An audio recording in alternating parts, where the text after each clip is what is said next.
जय हिंद दोस्तों, कैसे हो आप सभी? उम्मीद है बढ़िया होंगे। तो भाई दिल्ली पुलिस कांस्टेबल के एग्जाम चल रहे हैं और भाई आप सभी को पता है दिल्ली पुलिस का जो एग्जाम का पैटर्न था भाई वो चेंज हो चुका है। 18 तारीख को मैंने पेपर दिया था, उस टाइम भाई जीएस का लेवल और एग्जाम का पैटर्न था वो थोड़ा अलग था। अब भाई जो 18, 19, 20, 21, 22, 23 तक भाई जितने भी एग्जाम हो चुके हैं उसके बाद भाई अब पैटर्न है वो थोड़ा बहुत चेंज हो गया है। तो भाई जो वो सबसे ज्यादा एग्जामिनर है वो किन किन चैप्टर को सबसे ज्यादा टारगेट कर रहा है, रीजनिंग में, मैथ में और जीएस में। तो भाई स्पेशली उन चैप्टर को मैं बता रहा हूँ, इन चैप्टर को आप भाई क्लियर करके चले जाना, आपके मार्क्स हैं वो पक्के हो जाएंगे एकदम। तो सबसे पहले बात करता हूँ मैं रीजनिंग में। तो भाई रीजनिंग में आपको फिगर काउंटिंग पर थोड़ा ध्यान देना चाहिए। फिगर काउंटिंग पे आपका एक तो लाइन पूछ रहा है कि कितनी लाइन है। उसके बाद भाई वर्ग और आपके त्रिभुज, इनको भाई फिगर काउंटिंग को आप एक बार अच्छे से पढ़ जाना, यहाँ से 2 से 3 क्वेश्चन बनने हैं। उसके बाद आपके कोडिंग डिकोडिंग पर थोड़ा सा ज्यादा ध्यान दे जाना, इससे भी 3-4 क्वेश्चन बनने हैं। उसके बाद नंबर सीरीज है, इसकी आप अच्छे से प्रैक्टिस कर जाना रीजनिंग में भाई, इससे भी क्वेश्चन बनने हैं। उसके बाद आपकी एनालॉजी, जीएस जीएस बेस ज्यादा पूछ रहा है, तो आपको एनालॉजी पर थोड़ा सा ध्यान देखना है। उसके बाद आपको डायस और मिरर इमेज होती है भाई, उस पर थोड़ा सा ध्यान दे के जाना है, इनसे भी ज्यादा क्वेश्चन पूछ रहा है। उसके बाद भाई क्लासिफिकेशन और मैथमेटिकल ऑपरेशन, इन दोनों से पूछ रहा है, समीकरण बेस पूछ रहा है।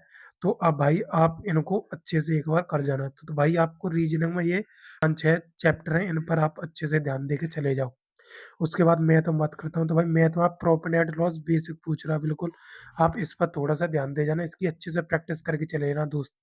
उसके बाद आपको परसेंटेज पर थोड़ा सा अच्छे से प्रैक्टिस करनी है। उसके बाद एवरेज एवरेज और एज वाले क्वेश्चन है, उनको एक बार देख के चले जाना। उसके बाद टाइम एंड वर्क पर थोड़ा सा ध्यान, बेसिक बेसिक देख जाना, बस प्रैक्टिस कर जाना अच्छे से। उसके बाद भाई आपको टाइम एंड डिस्टेंस यानी ट्रेन वाले क्वेश्चन है, उन पर थोड़ा सा ध्यान दे के चले जाना। उसके बाद आपको 2D या 3D, इस पर भाई कम से कम 2 से 3 क्वेश्चन तो मिनिमम मिनिमम ये समझो 3 क्वेश्चन पूछ रहा है, तो आप अच्छे से इसकी प्रैक्टिस करके चले जाना। उसके बाद रेशियो एंड प्रोपोर्शन, ये दोनों को इसको भी अच्छे से पढ़ के चले जाना। तो भाई ये मैथ का हो गया और रीजनिंग का मैंने बता दिया। उसके बाद भाई जीएस में आपको पॉलिटी पर 3-4 चैप्टर है, उन पर थोड़ा ध्यान दे के चले जाना। पॉलिटी के अंदर यानी आर्टिकल है, जो मेन मेन आर्टिकल हैं उन पर थोड़ा सा ध्यान दे के चले जाना। उसके बाद जो शपथ वगैरह होती हैं, उन शपथ को अच्छे से देख जाना, कौन किसकी शपथ कौन कराता है। उसके बाद आपको संविधान संशोधन वगैरह, ठीक है, इन पर थोड़ा सा ध्यान दे के चले जाना। उसके बाद आपको हिस्ट्री में ओनली दक्षिण दक्षिण के जो राजवंश है उनकी राजधानी और उनके संस्थापक कौन थे वो। उसके बाद ज्योग्राफी में पर्वत, दर्रे और नदी, बस इन पर थोड़ा सा ध्यान दे के जाना है। उसके बाद इकोनॉमिक्स में थोड़ा सा वेटेज ज्यादा है, इसमें आपको पंचवर्षीय योजना को तो भाई घोल के पी जाना, ये समझो। उसके बाद एलपीजी मॉडल था 1991 वाला, उस पर। उसके बाद सेवी और सेडवी, इनको भाई अच्छे से देख के चले जाना। उसके बाद आपको स्टैटिक जीके में खेल, बुक और अवार्ड और योजना, और साथ में आपको नृत्य और क्लासिकल डांस वगैरह, इन पर फोक डांस और क्लासिकल डांस और त्योहार वगैरह पर थोड़ा सा ध्यान दे के चले जाना। उसके बाद आपको करंट अफेयर्स में ओनली जो नव नियुक्ति है, नई नियुक्ति वगैरह, उन पर अवार्ड, योजना और जो सीएम की नियुक्ति और राज्यपाल की नियुक्ति वगैरह हुई है, इन पर थोड़ा सा ध्यान दे के चले जाना। तो भाई करंट अफेयर में आपको इस पर ध्यान देना है।